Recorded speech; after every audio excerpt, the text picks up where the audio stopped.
많은 사람들은 용서에 대해서 상당히 주저주저하고 두려워합니다. 용서는 다 해줘야 할 것으로 알지만 용서가 안 되기 때문에 그런가. 용서라 하면 모두가 다 주저주저하면서 두려워합니다. 그 앞에서 말입니다. 어떤 사람들은 용서를 해줘봤자 후회할 텐데 그 용서 왜 해주나, 용서하지 말라. 또 어떤 사람들은 용서해줘도 앙금이 남는다, 완벽한 용서는 없다, 그렇게 되기 때문에 용서에 대해서 선뜻 나서지를 못합니다. 또 어떤 사람들은 용서는 먼저 하지 말라, 상대방이 용서를 청해 올 때 그때 모른 척하고 손만 내밀어라, 이렇게 얘기를 하는 사람들이 있습니다.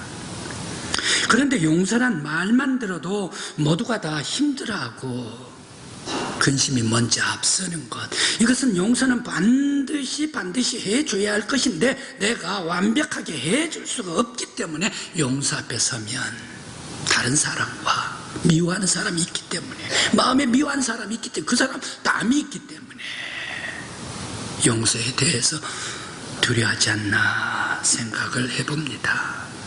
이것은 아마 거의 모든 사람들은 다 똑같을 것이다 생각을 해봅니다. 오늘의 성경의 본문 말씀은 베드로와 예수님의 용서관입니다. 차이가 나도 이렇게 차이가 많이 납니까? 엄청난 많은 차이를 보는 것이 베드로와 예수님의 용서의 차이가 아닌가. 그러면 과연 예수님의 용서는 어떠한 용서였는가? 고난주간을 앞두고 주님의 음성을 듣는 우리 성도 여러분들이 되시기를 바랍니다. 왜 베드로는 예수님 앞에 용서는 이 정도 했으면 되지 않습니까? 라면서 자랑하면서 우쭐했습니다. 저 7번이면 되지 않습니까? 7번이면 완전한 숫자 아닙니까? 대개 사람들은 한 번 용서, 두 번 용서 넘어갑니다. 그런데 3번 용서, 3번은 용서해 주지를 못하지 않습니까? 사람들. 그런데 저는 6번을 넘어서 7번까지 용서를 해준다는 것, 이것은 완전한 숫자이기도 하고 그들의 사람들에 비해서 엄청난 많은 용서가 아닙니까? 이 정도 됐으면 7번이면 잘했죠 라고 예수님 앞에 자랑하면서 우쭐거렸습니다. 그때 예수님께서 베드로에게 그래, 너 참 용서 많이 했다, 잘했다 말이야, 7번이면 족하다, 완전한 숫자니까 족하다, 주님께서 말씀을 받습니다. 그런데 예수님께서는 그것도 좋지만 나는 그렇다, 7번씩 70번이라도 용서해라, 이것이 나의 용서다 라고 예수님께서 말씀을 하셨을까 생각을 해봅니다. 예수님의 제자가 되면 이 정도는 용서해야지, 용서는 많을수록 좋은 거야. 70번씩 7번 꼭 거기에 계산을 해보면, 우리가 산술로 계산을 해보면 7번 곱하기 70번 하면 77에 49, 490번입니다. 예수님께서 말씀을 하십니다. 예수님의 용서의 방법은 꼭 490번이야. 왜? 예수님께서 7번씩 70번 490번을 용서하라 라고 말씀을 하셨을까요? 이 말씀 속에, 예수님의 용서 속에는 무슨 말씀이 숨겨져 있을까 생각을 해봅니다. 또 왜 예수님께서는 용서를 외치실 때에 십자가에 달려 돌아가시면서 최후의 치런을 해주셨습니다. 이 7 말씀 중에 그의 첫 번째가 바로 이 용서를 하나님 앞에 구하고 있습니다. 아버지여, 아버지여, 아버지여, 숨 넘어가면서 너무 힘들면서 저들이 하는 것을 알지를 못합니다. 저들을 사하여 주시옵소서. 왜? 바로 이 십자가에 달려 돌아가시면서 죽어가시면서 하나님께 용서를 부탁을 했을까 생각을 해봅니다. 바로 지금 예수님께서 용서를 구한 그 사람들이 어떤 사람들입니까? 지금 바로 침 뱉고 있지 않습니까? 지금 바로 아주 가시관을 씌우고 있지 않습니까? 지금 바로 창을 찌르고 있지 않습니까? 망치를 때리면서 아주 뼈가 부스러지라라면서 망치질하고 있는 그 사람들, 그러면서 침을 뱉고 조롱하는 그런 무지막지한 사람들, 저 사람들이 하는 일을 알지를 못하나이다. 저희들을 용서하여 주소서라고 하나님께 용서를 구했을까 생각을 해봅니다. 바로 이 용서를 구하는 것, 보통 사람이면 할 수가 없습니다. 특별한 사람도 할 수가 없습니다. 지금 당장 나를 지금 망치로 치고 있던 사람인데, 그러면서 또 거기에 관용이 많은 사람도 할 수가 없습니다. 선과 덕이 많다 하더라도 지금 당장 나를 아주 조롱하고 침패도 눈앞에서 그런 사람 어떻게 해가지고 이들을 용서하여 주시옵소서, 이렇게 사람들이 구할 수 있는 사람 어디 있습니까? 사람들 가운데는 아무도 없습니다. 아마 이렇게 보통 사람들이라면 이렇게 얘기를 해야 되죠. 아들아, 내가 지금 십자가에 죽어가고 있단 말이야. 그런데 나는 무고하다, 나는 죄가 없다, 억울하단 말이야. 그런데 이 죄 없는 나를 지금 침 뱉고 조롱하고 저주를 하고 창으로 찌르고 망치질하고 그런 사람 누구인가 잘 봐놨다가 너가 아버지의 이 원한을 풀어달라. 바로 이렇게 얘기는 할 수가 있겠죠. 보이지 않는 그런 눈과 눈에 쌓이는 줄수가 있겠죠. 바로 이것이 사람 아닙니까? 그런데 예수님께서는 지금 당장 그쳤던 사람들, 그 사람들을 십자가에 달려 돌아가시면서 어떻게 해서 하나님께 저들의 죄를 사하여 주소서라고 주님께서는 외치셨지 않습니까? 왜 이렇게 이 용서를 하나님 앞에 부탁하고 숨지셨을까 생각을 해봅니다. 과연 예수님의 용서는 무엇인가? 예수님께서 원하시는 용서는 무엇인가? 예수님께서 원하시는 용서는 베드로야, 7번 숫자가 아니요. 베드로야, 내가 제시한 490번 숫자가 아니요. 너 앞에 용서해달라고 구하고 찾아온 모든 사람들은 다 용서하라. 용서에는 제한이 없어. 용서에는 한계가 없어. 용서는 무한대야. 모든 사람들 용서를 빌고 찾아오는 사람마다 다 용서하라. 그뿐만이 아니라 용서를 구하지 않는 사람도 네가 가가지고 먼저 가서 용서해 주어라. 바로 이것이 예수님께서 원하시는 용서입니다. 그런데 말입니다, 마귀는 용서가 없습니다. 사탄은 용서가 없습니다. 사탄은 갈등시키고 싸우고 미워하고 저주하고 파멸로 몰아가는 것이 사탄입니다. 그런데 이러한 숨막힌 갈등, 미움, 싸움, 파괴, 복수, 이런 것 속에서, 이러한 미움의 갈등 세상 속에서 너희들은 용서함으로 말미암아 천국을 가꾸라. 천국은 용서로부터 시작이 되는 거야. 평화는 용서하는 그곳에 평화가 시작이 되는 거야. 주님께서 말씀을 주시고 있습니다. 사람들의 생각 가지고서는 도저히 무한대에 오고 오는 사람들 용서할 수가 없습니다. 사람들의 감정을 가지고서 용서할 수가 없습니다. 예수님께서 원하시는 이러한 용서를 할 수가 없습니다. 용서는 어떻게 해야 합니까? 용서는 사람이 하는 게가 아니라, 용서는 내가 하는 게가 아니라, 용서는 하나님께서 하시는 것. 내 안에 하나님께서 계실 때, 내 안에 예수 그리스도께서 계실 때, 내 안에 성령의 능력으로 역사하고 계실 때에 바로 그 성령의 역사, 예수 그리스도의 힘으로 내가 다른 사람들을 용서할 수가 있다. 바로 이것이 용서입니다. 그러므로 용서는 사람의 차원이 아닙니다.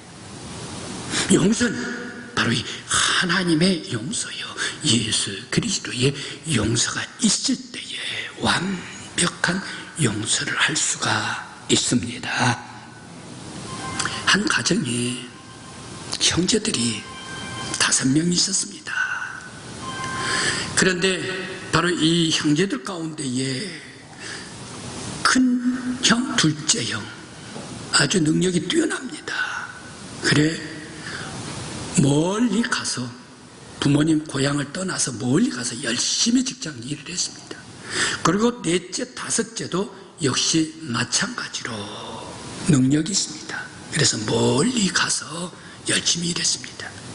그런데 가운데 바로 이 셋째가 아버님을 모셨습니다. 결혼해서 40년 동안 아버님을 모셨습니다. 아버님을 모셨기 때문에 다른 4형제들이 다 자기 있는 곳곳에서 열심히 일할 수가 있었습니다.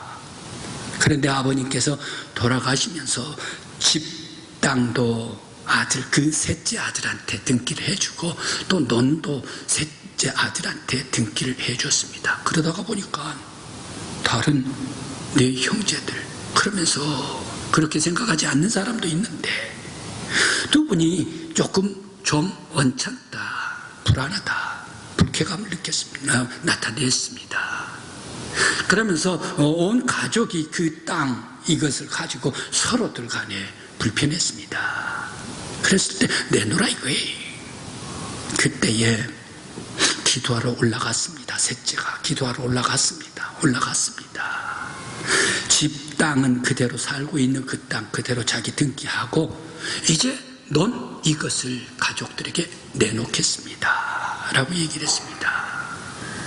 기도하는데 나로서는, 사람으로서는 도저히 안 된다는 얘기. 내 생각에는 절대 등기가 내 앞으로 완료가 됐고 아버지가 해줬는데 왜 내가 등기를 형제들한테 같이 나눠줘야 되는가? 아니란 얘기. 도저히 나로서는 내놓을 수가 없고 도저히 나로서는 화해할 수가 없고 왜 아깝단 얘기. 아버지가 해줬는데. 그런데 기도하다 주님의 음성 듣고 예수 그리스도의 음성 듣고 할 때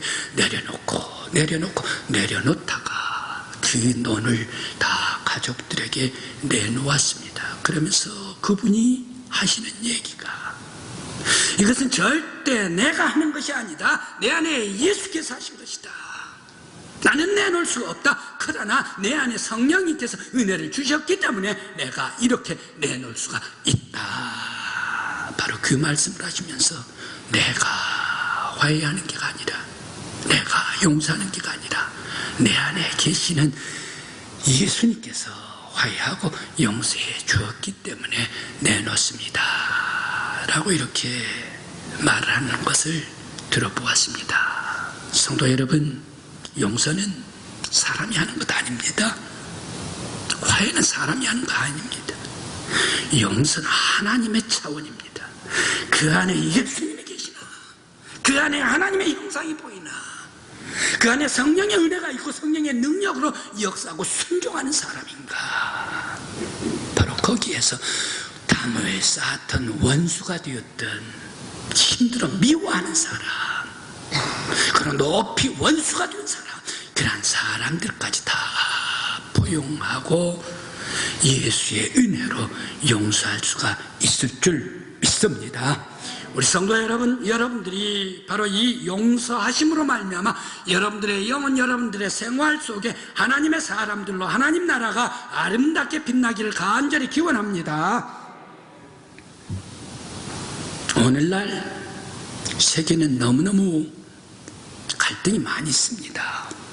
옛날에는 노사 갈등, 보역 갈등, 보수, 그리고 혁신, 이런 갈등이 있었습니다. 그런데 지금은 같은 20대인데 남자와 여자 성애 갈등이 있다네요.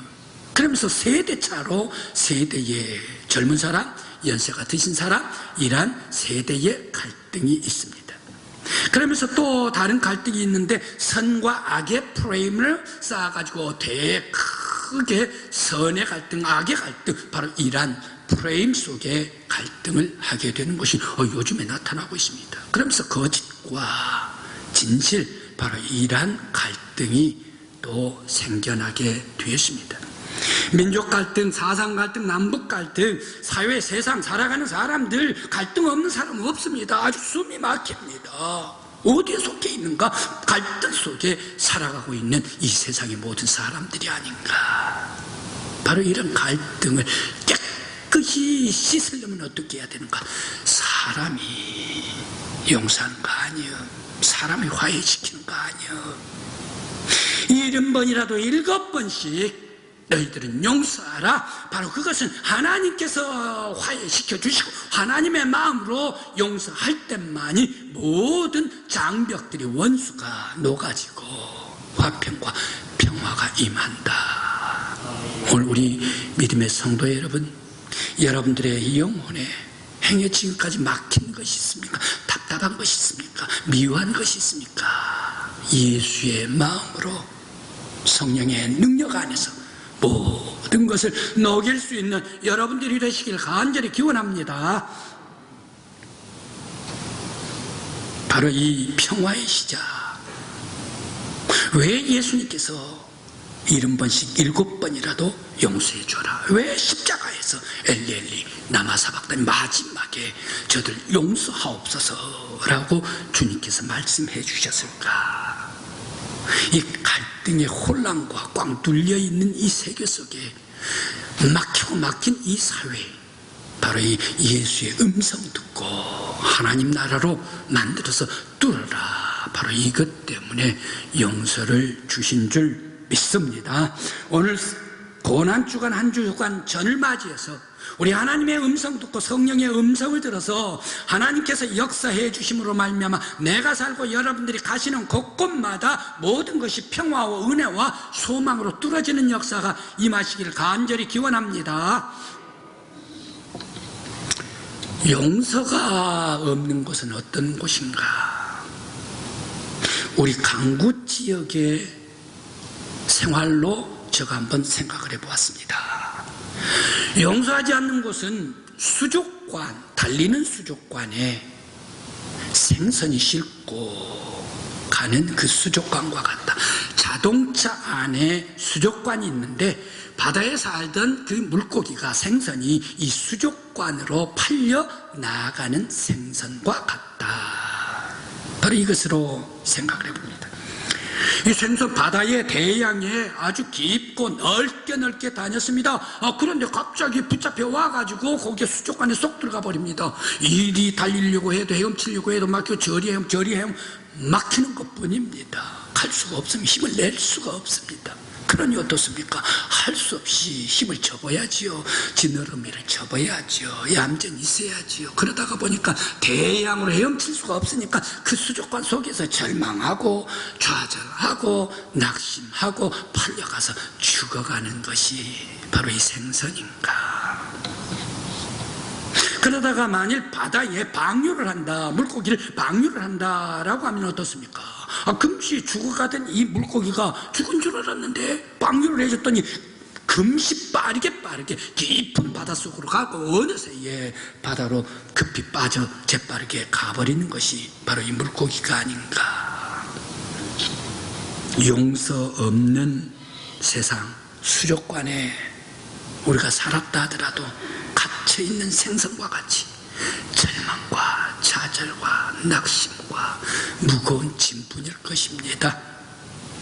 그러나 용서를 하면 용기 백배해집니다. 힘이 있습니다. 능력이 샘솟습니다. 희망이 있습니다. 미래가 있습니다. 바로 이것이 용서하는 사회, 용서하는 사람들 가운데 주어지는 줄 믿습니다. 우리 성도 여러분, 바로 예수님께서 주시는 이 용서로 말미암아 막히고 좌절, 그리고 또한 어려움이 있으니까 바로 이 용서함으로 말미암아 이 사회를 뚫고 하나님 나라를 만들 수 있는 여러분들이 되시길 간절히 기원합니다. 은혜를 받았으면 은혜를 함께 나누어야 합니다. 은혜를 받았으면 은혜를 베풀어야 합니다. 그런데 그러지 않는 사람이 있더라고요. 은혜를 받았는데 화를 내는 사람이 있어요. 그게가 성경에 있더라니까요. 성경에 한 왕이 있습니다. 왕이 높은 왕이 있는데 자기의 신하가 있습니다. 성경에는 동관이라고 나옵니다. 그런데 1만 달란트 빚을 졌어요. 1만 달란트다라고 하면 이건 몇 조 원 이상입니다. 달란트가 10억 정도, 한 달란트가 10억 정도 되니까 100만을 한번 곱해 보십시오. 한 달란트가 10억이라니까요. 엄청나게 몇백조, 몇천조가 될는지 모르겠습니다. 그러면 우리 영도, 그리고 또 이 청송, 그리고 또 의성, 군위, 그러면서 여기 또 어딥니까? 이 영양 이런 딱 다 사고 남은 돈일 거예요. 1만 달란트란 말입니다. 그렇게 많은 돈을 임금이 탕감해 줬습니다. 탕감해 줬습니다. 임금님이시오, 저 갚을 길이 없습니다. 돈이 없습니다. 좀 탕감 좀 해. 그래? 왕의 신하이기 때문에, 전 땅을 다, 나라 땅을 가진 왕이기 때문에 그래, 쿨하게 갚아줬습니다. 그래, 이 신하가 길을 가는데 저 앞에 오는 사람이 있어요. 저 앞에 오는 사람 가만 봤더니 자기한테 돈 빌려간 사람이네. 돈 빌려간 사람인데 100데나리온을 빌려간 사람이네요. 100데나리온 빌려간 사람이 100데나리온은 얼마나 됩니까? 1000만 원 정도 됩니까? 1000만 원 조금 넘습니까? 한 1500만 원 됩니까? 100데나리온. 그런데 그 100데나리온 진 노트 자기한테 빚진 사람이 딱 걸어오고 있습니다. 그때에 만났습니다. 만나가지고, 야, 너 왜 빌린 거 돈 안 갚아? 죄송합니다. 제가 살다가 보니까 힘들어서 금방 갚겠습니다. 안 돼. 지금 당장 가지고 조금만 봐주십시오. 지금 힘듭니다. 없습니다. 안 돼. 감옥에 가 집어넣어버리고 말았습니다. 이것을 누가 보고 있어요? 동네 사람들은 다 압니다. 마을 사람들은 다 압니다. 그래, 임금님한테 갔습니다. 임금님께서 저번에 1만 달란트 빚진 사람 있지 않습니까? 엄청나게 빚진 사람 딱 탕감해 줬잖아요. 그 사람 있지 내 신하요. 참 훌륭하고 좋은 신하야. 있지 않습니까? 그 사람 훌륭합니다. 그런데 이런 일이 있었습니다. 100데나리온 1500만 원도 못된 이 돈 안 갚는다고 해가지고 그 사람 당장 갚아 없다 그러니까 감옥에다가 집어넣어 버렸습니다. 지금 감옥에 들어앉아 있는 사람, 그 사람한테 찾아가서 얘기를 들어보십시오 라고 동네 사람이 얘기를 하네. 감옥에 있는 사람 가서 만났죠. 만났더니 그 사람 맞아요. 자기는 1만 달란트 몇 조 원씩이나 탕감해 줬는데 1500만 원 이거 탕감 못 해주고 그 사람 돈 갚으라 해가지고 화내가지고 감옥에 집어넣어 버린 사람. 왕이 가만히 있겠습니까? 안 되겠다. 너 그렇게 내가 탕감해 줬는데 이거 하나 탕감을 못 해줘. 감옥에 더 깊이 집어넣어 버려라. 집어넣어 버렸지 않습니까? 동관, 은혜 받았으면 은혜 받은 대로 나누라. 용서 받았으면 너도 용서해. 바로 이것이 예수님의 음성입니다. 오늘 예수 그리스도로부터 십자가의 보혈의 은총 받아가지고 우리의 모든 죄 주님 다 씻어 주셨습니다. 내가 주님 믿습니다. 주님 앞에 나가 고백할 때에 우리 주님께서 여러분들의 모든 죄 다 짊어지시고 깨끗이 씻어 주신 줄 믿습니다. 은혜 받은 성도들, 은혜로 살아가는 여러분들 되시길 바랍니다. 용서받은 성도들, 우리들도 용서하면서 살아갈 수 있는 여러분들이 되시길 간절히 기원합니다. 용서 못하고 복수만 하는 바로 그곳은 지옥입니다. 덴마크의 유명한 덴마크를 무대로 한 극소설이 있습니다. 덴마크 왕, 바로 이 왕이 그만 죽어버리고 말았습니다. 그런데 그 왕이 자기 아들 햄릿에게 나타났습니다. 그러면서 나타나서 이렇게 꿈속에서 얘기를 합니다. 나 억울하게 죽었다. 독살이가 당해 죽었다. 지금 왕한테 독살당해 죽었다 라고 얘기를 하는 거예요. 그러면서 원수를 갚아다오. 왕자를 빼앗아서 지가 왕이 되고 네 어머니 내 아내가 있잖아. 그 어머니 아내까지 뺏어가지고 자기 아내를 삼아버렸다. 원수를 갚아다오 라고 아들 햄릿에게 꿈에 나타났습니다. 그때 아버지 말씀이고 꿈속에 나타난 사실인가 아닌가 의심을 했습니다. 그러면서도 기회를 엿보면서 바로 햄릿이 미친 척이었습니다. 한편 그 세 왕의 제상이 있는데 이 제상에 두 남매가 있습니다. 바로 이 아들 레이티스는 저 프랑스로 유학을 갔습니다. 딸 오피리아는 이 햄릿을 가족들이 다 반대를 하는데 햄릿을 사랑했습니다. 사랑하다가 이제 햄릿이 미친 것을 알았습니다. 저는 아닌데 갑자기 미쳐버렸습니다. 그래서 아버지 제상에게 얘기를 했습니다. 제상은 또 왕에게 그리고 왕의 부인 왕비에게 얘기를 했습니다. 햄릿은 아버지를 죽인 사람이 지금 왕인가 이것을 알아보기 위해서 왕 앞에서 연극을 하는 극단이 들어가는데 옳지 차렸다. 아버지가 얘기해 준 대로 그 얘기를 그대로 연극화시키자 해가지고 그 극단에게 부탁을 했습니다. 몰래 부탁을 했습니다. 이제 극이 시작할 때 왕 앞에 할 때에 이 독을 귀 속에다가 넣어라. 바로 이 극을 꼭 좀 하기를 원한다 라고 해가지고 용을 귀 속에다가 독을 넣어놓고 시작을 했지 않습니까? 그것을 보고 있던 왕이 얼굴이 빨개지면서 자리에서 일어나 급히 뛰쳐나가버리고 말았습니다. 그러면서 그 왕이 햄릿을 신복에게 햄릿을 추방시켜버리라 라고 얘기를 합니다. 그때 햄릿은 아버지가 꿈속에 나타난 얘기가 사실이구나 라는 것을 알게 되었습니다. 그때의 어머니 왕비는 햄릿을 불렀습니다. 자기 방으로 불렀습니다. 왜 너 미친 척 하느냐 말이야. 제정신으로 살라 라고 옥신각신 목소리가 커졌습니다. 휘장 뒤에 임기척이 있었습니다. 그 휘장 뒤에 임기척하는 사람이 왕인 줄 알고 힘껏 칼을 내리쳤습니다. 찔렀습니다. 죽었습니다. 왕인 줄 알고 죽였는데 웬걸 제상이 죽고 말았습니다.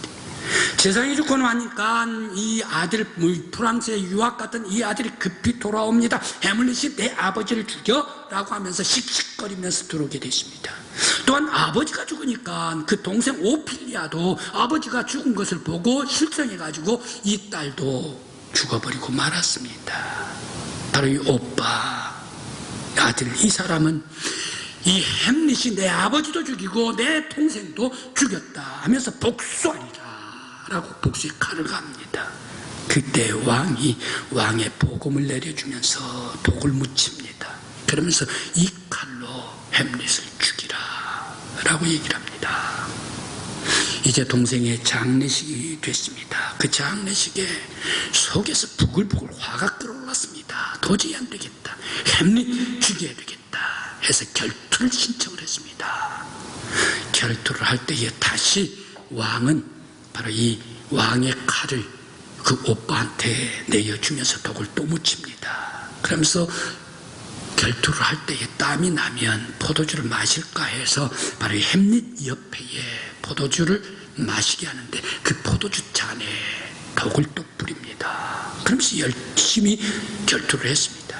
웬걸 느닷없이 아내 왕비가 와가지고 이 결투를 보면서 옆에 있는 포도주를 마셨는데 독물을 마셔버리고 맙니다. 그 자리에서 엄마가 죽지요. 열심히 또 싸웠습니다. 그렇게 하는데 서로 치고받고 싸우는데 웬걸 이제 햄릿 팔에 이 독이 묻은 칼이 닿았습니다. 점점 독이 퍼집니다. 오빠도 아주 상처가 극심하게 나게 됐습니다. 치명상을 입었습니다. 둘 다 죽어갑니다. 모든 계략은 저 왕이 계략한 것이다 라면서 죽어가면서 화해를 하는데, 햄릿은 마지막 죽는 힘을 다해 왕을 찌르고 아버지 복수를 갚게 됩니다. 그런데 이 덴마크 이 왕궁, 아무도 왕이 될 사람이 없어서 노르웨이에서 왕자가 와가지고 왕이 되어버리고 맙니다. 복수를 할 때에 원수만 갚고 칼을 갈 때 용서가 없는 곳에 아무리 궁궐이더라도 지옥이 되어버리고 말더라 라는 사실입니다. 사람은 용서하면서 살아야 합니다. 평안 속에서 살아야 합니다. 절대 복수의 칼을 갈면 안 됩니다. 원수를 삼아서도 안 됩니다. 용서하는 곳에 하나님 나라가 시작이 됩니다. 아주 조그만 소형차를 몰고 신호등이 됐는데 빨간불이 왔는데 목사님께서 운전을 하시다가 깊이 골똘하다가 기도를 하고 가셨나? 그냥 통과를 했습니다. 그런데 거기에 벤츠차가 와가지고 꽝 하고 부딪혀버리고 말았습니다. 세상에, 소형차는 꽝 박치기를 했지요. 벤츠차는 문짝이 날아갔지요. 그러면서 내리는데 아주 신사가 나오는데 목사님께서 죄송합니다. 그만 제가 신호등을 못 보고 제가 잘못했습니다. 제가 인정을 합니다. 그렇게 되니 이제 제가 하는 대로 원하는 대로 다 해주겠습니다. 목사님께서 쩔쩔매면서 얘기를 드렸습니다. 그때에 목사님시구만요 하면서 거기 지금 내 차 보험에다가 이 문짝만 갈아주시기 바랍니다 라고 하면서 주소를 주십시오 하고 떠나갔습니다. 이제 회사에서 문짝을 갈면 영수증이 올 것이다 라고 한 달 기다렸는데 한 달이 돼도 영수증이 날아오지를 않습니다. 웬일인가. 한 달 후에 이상한 것이 교회로 배달이 됐습니다. 영수증 대신 배달이 되었습니다. 참 이상합니다. 그런데 그것은 자동차였습니다. 자동차 핸들에 편지를 써놓았습니다. 붙여놨습니다. 목사님, 저는 큰 회사의 회장입니다. 목사님께서 그렇게 오래되고 작은 소형차를 타고 다니는 것이 제 마음이 편치를 안 했습니다.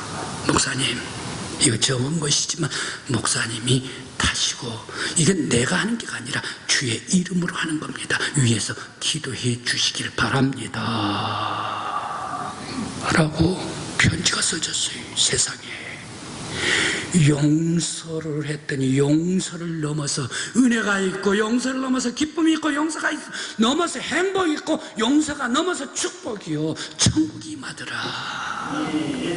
용서하는 곳에 용서가 천국의 시작이다 라는 말씀입니다. 이제 왜 예수님께서 베드로에게 7번씩 70번이라도 용서해 주라, 왜 예수님께서 마지막 최후의 7원 중에 제일 첫 번째 말씀으로 저들을 사하여 주시옵소서라고 십자가에서 부탁을 했을까? 복수를 품으면 지옥이다. 용서를 하는 곳에 지옥이 물러가서 천국이 시작된다. 너희들은 천국을 이루라.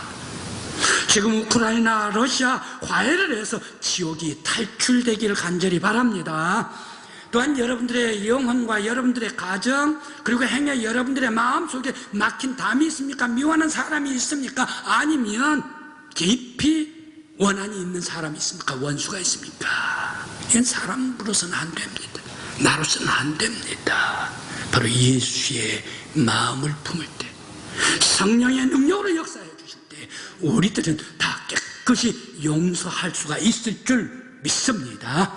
용서해주면 용서해준 사람에게도 영원히 천국이 찾아오고, 용서받는 사람은 더 큰 행복과 천국이 안겨질 줄 믿습니다. 지금은 계절이 봄이 돼가지고 곳곳마다 사방에 꽃이 피어서 천국을 이루고 있습니다. 밖은 천국의 꽃천국이 되었는데 우리들의 영혼은 계속해서 겨울과 같은 두더지 무거운 옷들을 입고 담과 다 미워한 사람으로 가득 채우겠습니까?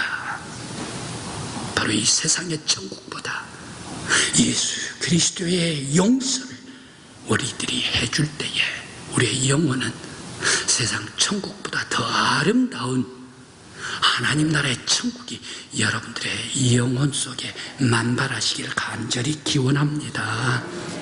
기도드리시겠습니다.